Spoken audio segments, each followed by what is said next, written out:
So the fire itself was tragic, but the way the Hong Kong government handled it was even more tragic. Officially, the government claims 159 dead and 31 missing, but many people do not believe in this number, including myself. From a physical perspective or from a statistical perspective, this number is not just suspicious, it's impossible. It's a number invented to cover up corruption and systemic failure, or something possibly even more sinister. And once you look at the circulating post-disaster photos, charred bodies, melted structures, devastation, you immediately understand why so many people question the official death toll. Because of the overwhelming doubts, some Hong Kong residents began doing independent analysis. So one estimate put the real death toll as high as 1,300. And even that, I believe, is a conservative estimate. Some say there are 2,000 people unaccounted for, and the real casualty is 10 times the official number.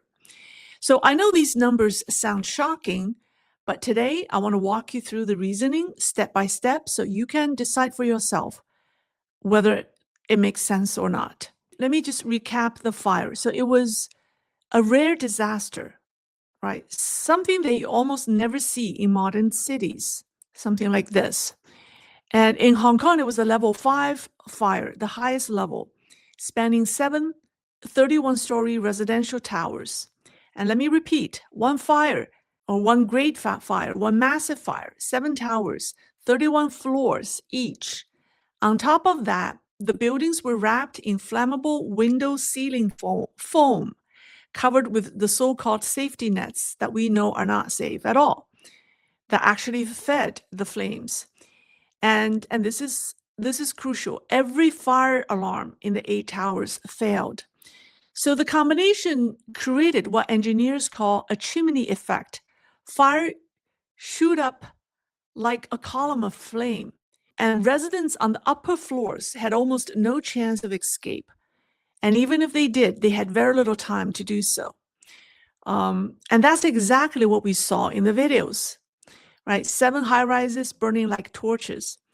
Now, a Hong Kong resident used data from government's 2021 census to calculate the number of people affected. So according to Hong Kong government's 2021 census, the Hong Fu Court residential complexes housed 4,643 residents, and that's averaging 580 people per tower. So 7 towers burned, only 1 building was spared.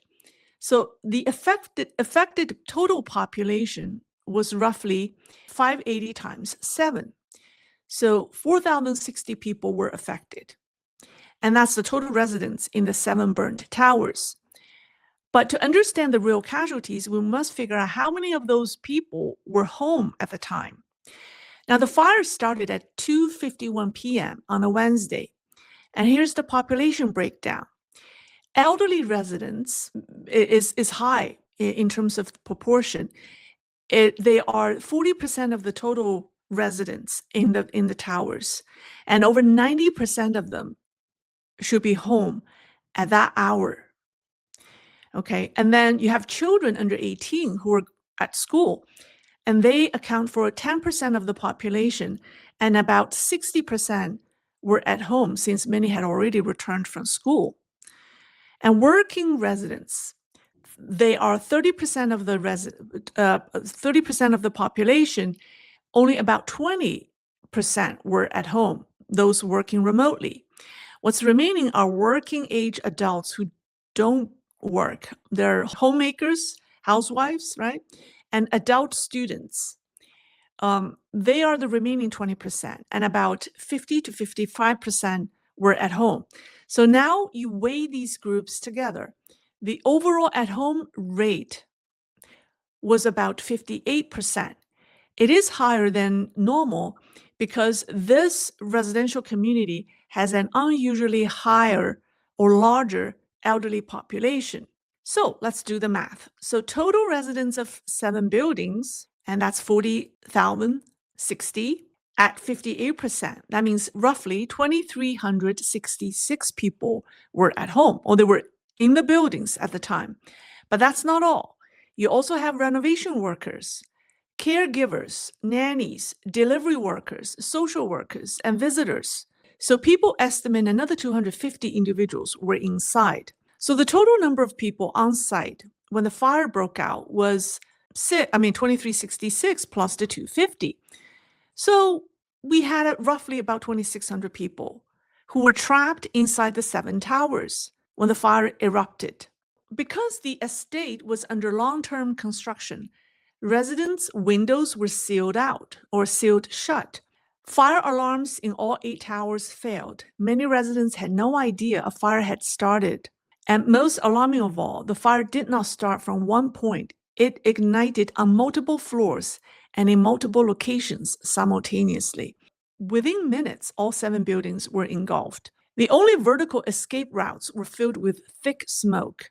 Residents above the 15th floor had almost zero chance of survival because they're trapped. Let's test the official number. If the government claims 158 deaths, then you do the math. 158 divided by this 2,616 people, the mortality rate is 6%.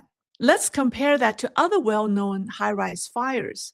Let's compare that to the Grenfell Tower fire in London in 2017.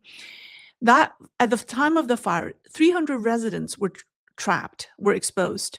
72 died. Mortality rate, 24%. Now, Grenfell was a single tower and was 24-story high. Hongfu Court was 31-story high and was 7 buildings burning at the same time. It also had worse building materials, faster fire spread, failed alarms, sealed windows. So every factor in Hong Kong was worse than the fire in London. So let's look at other examples. In 1995, fire at Taipei's 13-story Baolai building had a mortality rate of 31%. And then in the fire, it's called Valparaiso apartment fire in Brazil, also in 2017, they had a 33% mortality rate. So across history, extreme high-rise fires have a median mortality rate of about 30%. A conservative low bound is about 25%, and the upper extreme is 50%. Let's apply those numbers and let's take a look at what would they mean in Hong Kong. So here's my math. If we take the median at 30% mortality rate, Hong Kong should expect 784 deaths. If we use the extreme scenario, it would see 1,308 deaths. Now, let's consider Hong Kong's case. Faster fire spread, flammable materials, alarms completely shut off, building wrapped in fuel-like scaffolding nets, systemic failures at every level. So the real number should be closer to the upper end, around 1,300 deaths. And this is still conservative, in my opinion, because this is assuming that half of the 2,600 people trapped in the buildings survived the fire. Now, judging by the intensity of the fire in this picture, I think that's highly, highly optimistic. Remember, the fire took days to be put out. If half of the people in those buildings survived, that's a miracle. So the real death toll can be higher than our aggressive assumption of 1,300. So we don't know exactly the real death toll, but the official number of 158 people is physically, statistically, historically, and logically impossible. And there are other facts supporting the higher death tolls. For example, in a Hong Kong Facebook group, people reported that the government's quote-unquote care team, this is the official care team, they threw away tons of donated supplies. There are pictures showing that.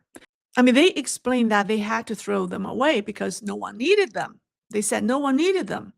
And they said these are just garbage. They're no good. But I don't think, I mean, people in Hong Kong, when you donate things, you're not donating garbage. Come on, right? So why would no one need them? Because the official explanation is no one needed them. People lost everything. So the more likely reason is there weren't enough survivors left to use them. So there are 4,500 people left in that community. That's why they have these extra supplies that they don't need. So how many people are left? Now we know 8 towers housed around 4,600 residents, right? That's the census data. With nannies, caregivers, visitors, and workers included, the real population should have been closer to 5,000. Yet, only about 2,000 residents went to the government's shelter after the fire. So here's the question. Where did the other 3,000 people go, or 20 or 2,000 plus people go? Did they all move in with the relatives and friends? When Hong Kong has the most cramped housing in the world, some might, but not 2,000 people. Did they all move into hotels on their own dime? Well, this isn't a wealthy neighborhood, so it's highly unlikely that this many people all check into hotels out of their own pocket. So the simplest explanation is many of them perished. There's more. In the days after the fire, thousands of missing person posts appeared online. People were looking for their loved ones. They're real people looking for missing family members or friends. These cannot be fake, but there were thousands and thousands of posts. The authorities forcefully narrowed the missing people now down to 31. And my question is, are the thousands of families are now all reunited with their loved ones in the fire? And the worst of all, and this is the most damning to the Hong Kong government, more than a week has passed, and until now, no list of the deceased has ever been published. International norms require releasing victim lists in disasters. For instance, after the 2021 Miami condo collapse that killed 98 people, U.S. authorities released a complete list of victims and survivors, organized by floor and unit number. You can actually see the diagrams. But in Hong Kong, nothing.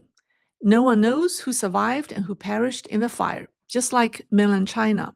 So the Hong Kong fire fits a long-established pattern. Death tolls are political, not factual.